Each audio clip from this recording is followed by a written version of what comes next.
Olá, bom dia a todos. É com grande satisfação que damos início a mais um painel tributário preparado pela equipe técnica da CCA Bernardon. Eu me chamo Reginaldo da Silva dos Santos, vou tratar da legislação federal. Na sequência, o colega Luiz Antônio irá tratar da legislação estadual. E, por último, o colega André irá tratar da legislação previdenciária.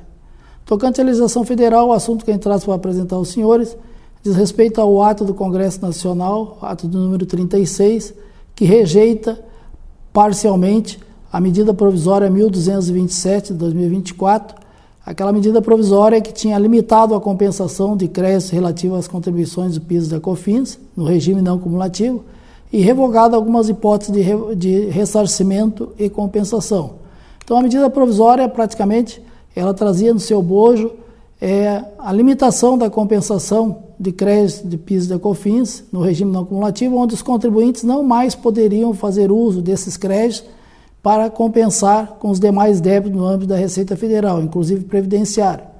E também a medida provisória, ela revogava o pedido de ressarcimento ou a compensação dos créditos presumidos por aquelas empresas que tinham direito a utilizar o crédito presumido para compensação ou ressarcimento em dinheiro, que era do setor farmacêutico, de farinha de trigo, petroquímica, carne bovina, caprina e ovina, carnes de aves e suína, suco de laranja, a parte do soja, biodiesel e farinha de trigo, e também o setor farmacêutico. Então, todos esses setores têm direito a usar os créditos presumidos das contribuições do PIS e da COFINS no regime não cumulativo.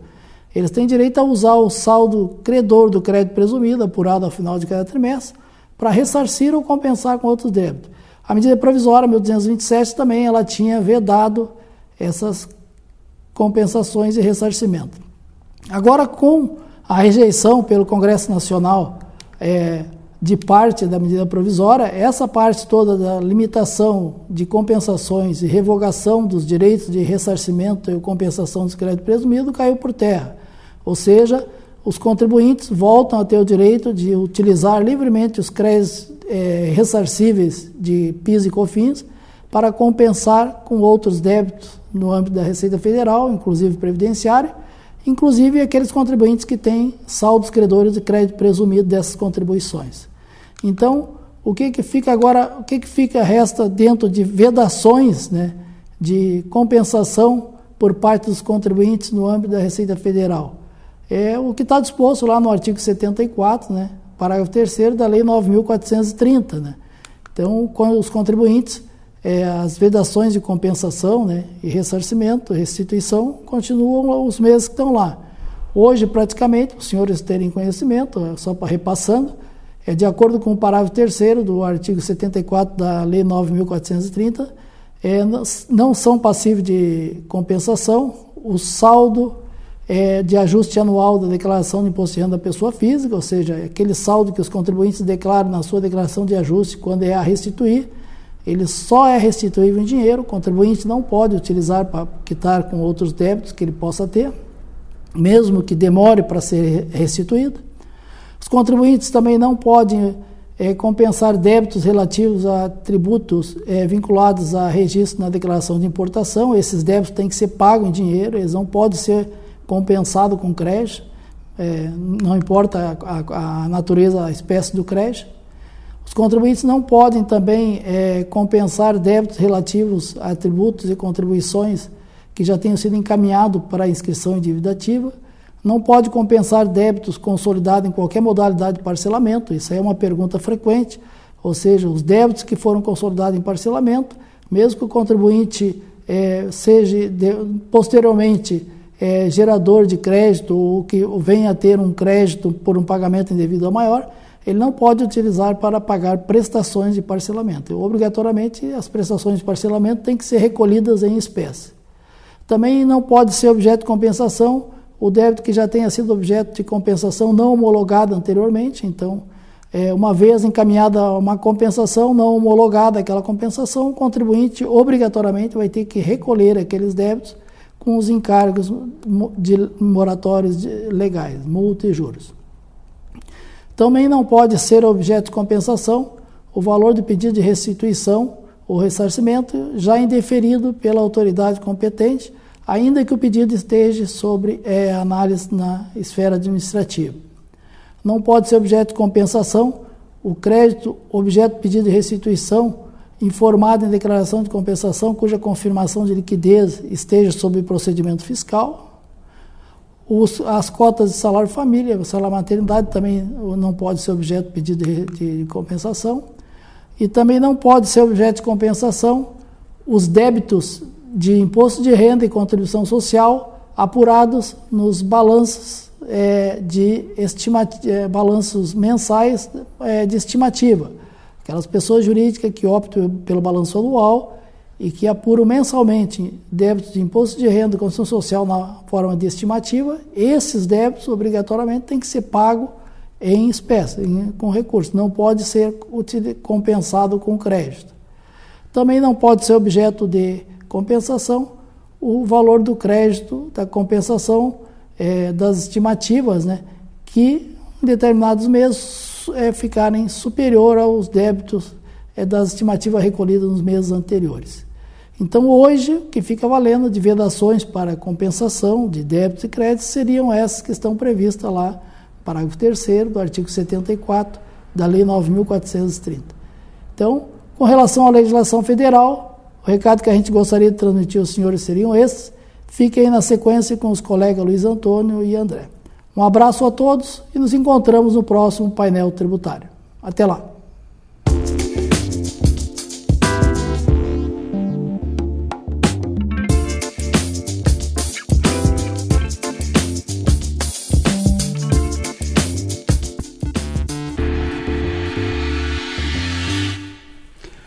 Bom dia a todos. A partir de agora vamos tratar de alterações na legislação da área fiscal envolvendo o IPI e o ICMS do Estado do Rio Grande do Sul. Vamos começar pela redução a zero da alíquota do IPI para doações ao Estado do Rio Grande do Sul e aos municípios em calamidade pública em virtude dos eventos climáticos de chuvas intensas no Estado.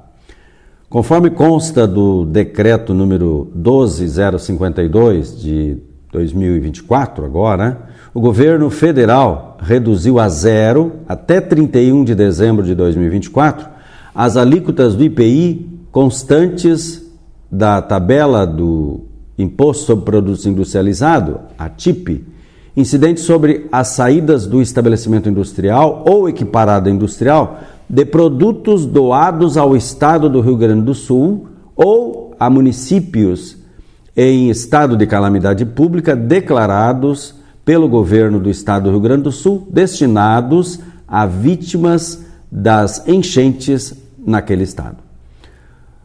No entanto, os contribuintes devem observar que nas notas fiscais de saída dos produtos doados deverão constar a identificação do destinatário, o governo do Estado do Rio Grande do Sul, inscrito no CNPJ sob número 87 934 675 0001 96, com o endereço da Praça Marechal Deodoro, sem número, Palácio do Piratini, município de Porto Alegre, Estado do Rio Grande do Sul, ou o próprio município que está declarado em calamidade pública, que foi beneficiado pela doação, acompanhado do número de inscrição no CNPJ e do endereço, indicando ainda a expressão saída com redução de alíquota do IPI, com a referência ao decreto número 12.052 de 2024, publicado no Diário Oficial do dia 13 de junho de 2024. É uma medida de apoio do governo federal aos atingidos pelas enchentes aqui no estado do Rio Grande do Sul.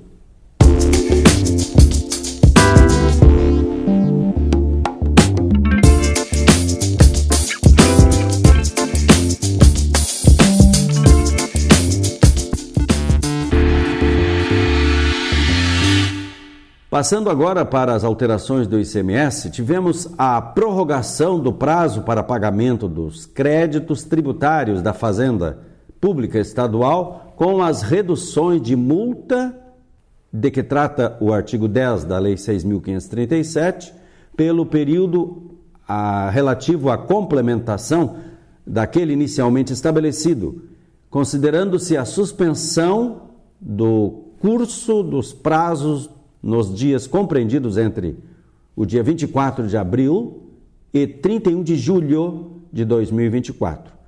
Ficando também estabelecido que, em decorrência da indisponibilidade total ou parcial do sistema de arrecadação da Secretaria da Fazenda, não se consideram de expediente normal os dias compreendidos entre 3 de maio e 7 de junho de 2024, hipótese em que não se iniciam ou vencem os prazos de pagamentos à Fazenda Pública Estadual, e essas disposições você pode verificar e conferir diretamente no Decreto 57.671 do dia 14 de junho de 2024.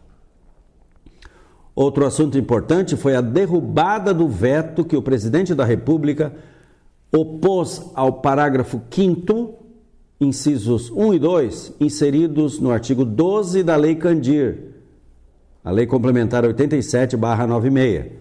E isto foi através da Lei Complementar 204, agora de 2023, que dispõe sobre as transferências de mercadorias entre estabelecimentos do mesmo contribuinte, e com isso foi incluída na referida Lei Complementar 204 a alternativa de o contribuinte transferir mercadorias para estabelecimento pertencente ao mesmo titular, equiparando essa transferência a uma operação sujeita à ocorrência do fato gerador do ICMS.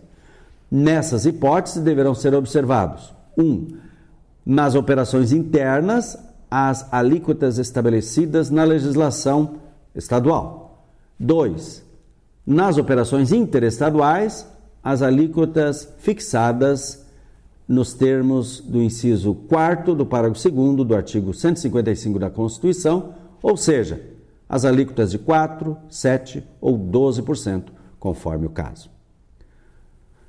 No site da Secretaria da Fazenda, do dia 7 de junho, foi publicada a notícia sobre como estornar créditos do ICMS da cesta básica no mês de maio de 2024, considerando que o benefício retornou a partir de 1º de junho de 2024.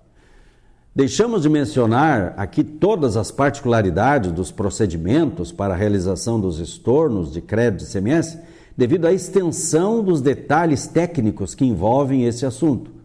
Mesmo assim, você pode conferir as orientações constantes dessa notícia, assim como a forma alternativa de realizar o estorno de crédito ICMS diretamente em nosso semanário número 25 de 2024, enviado ontem aos nossos clientes e que se encontra disponível no site da CCA Bernardon, www.cca.com.br. Uma medida importante adotada pelo Estado foi a dispensa da nota fiscal para a realização das transferências de saldo credor do ICMS entre estabelecimentos da mesma empresa aqui do Estado, a partir da apuração do mês de abril de 2024. Para os estabelecimentos que fizeram a transferência, mas não emitiram a nota, devem preencher a escrituração fiscal digital, a EFD, considerando os critérios e aspectos técnicos detalhados no aviso da Receita Estadual do Rio Grande do Sul do dia 10 de junho de 2024, disponível no site da Secretaria da Fazenda, cuja íntegra também você pode verificar no semanário 25 antes mencionado.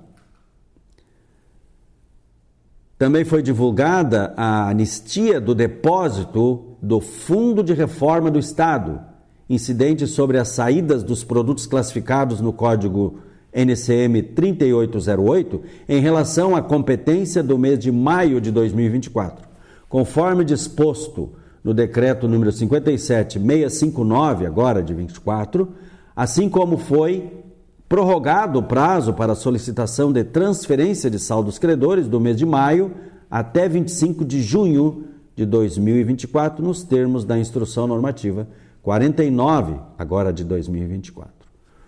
Outra informação relevante é que a Secretaria Estadual da Fazenda desativou na última quinta-feira, o dia 13 de junho, às 9 horas da manhã, a Cefaz virtual de contingência do ambiente nacional.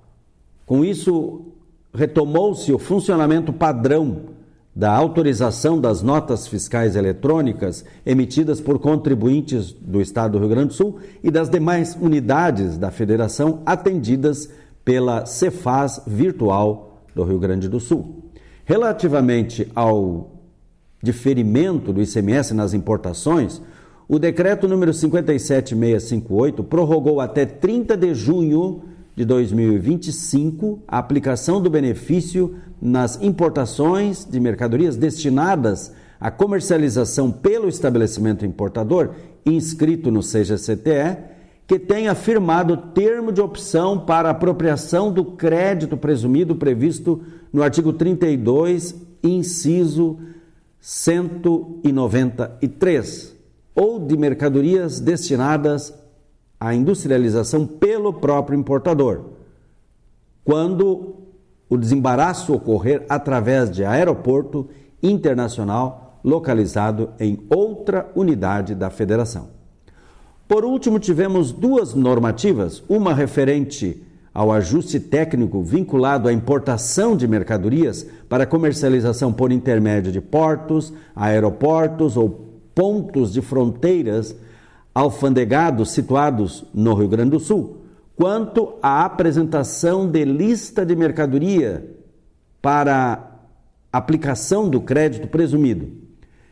E a outra, tratando de solicitação de transferência de saldo credor de ICMS de abril de 2024, que poderá ser efetuada até o dia 25 de junho de 2024. Eram essas as informações da área fiscal quanto às alterações da legislação do IPI e do ICMS do Estado do Rio Grande do Sul, que gostaríamos de transmitir aos senhores. A seguir, o colega André irá comentar as alterações na área previdenciária. Um bom dia, uma ótima semana a todos e até o próximo painel tributário da CCA.